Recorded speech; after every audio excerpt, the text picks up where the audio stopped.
सिंधुदुर्गात तब्बल 150 CNG buses धावणार आहेत। कुडाळ, कणकवली आणि वेंगुर्ला आगारात प्रत्येकी 50 सीएनजी गाड्या आता आणल्या जाणार आहेत। वाढतं प्रदूषण रोखण्यासाठी आणि डिझेलचे वाढते दर लक्षात घेता पर्याय म्हणून या सीएनजी बसेस वापरल्या जाणार आहेत। लवकरच कुडाळ, कणकवली आणि वेंगुर्ले या आगारात सीएनजी पंप सुद्धा उभारण्यात येणार आहेत।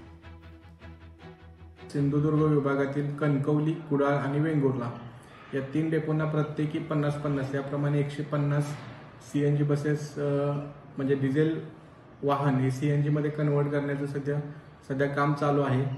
यामध्ये 6.5 ते 8.5 या वयातील जी वाहने आहेत आणि ज्यावरती नवीन बॉडी बांधलेली आहे एमएस मध्ये, ती वाहने आपण ठाणे आणि मुरबाड या ठिकाणी डिझेल वाहनाचं सीएनजी वाहनात रूपांतर करण्यासाठी पाठवतोय आणि ती वाहने इथं आल्यानंतर आपण सिंधुदुर्गमध्ये सीएनजी बसेस आपण टोटल 150 चालवणार आहे। लोकशाही मराठी ऐका, पहा, जागरूक रहा।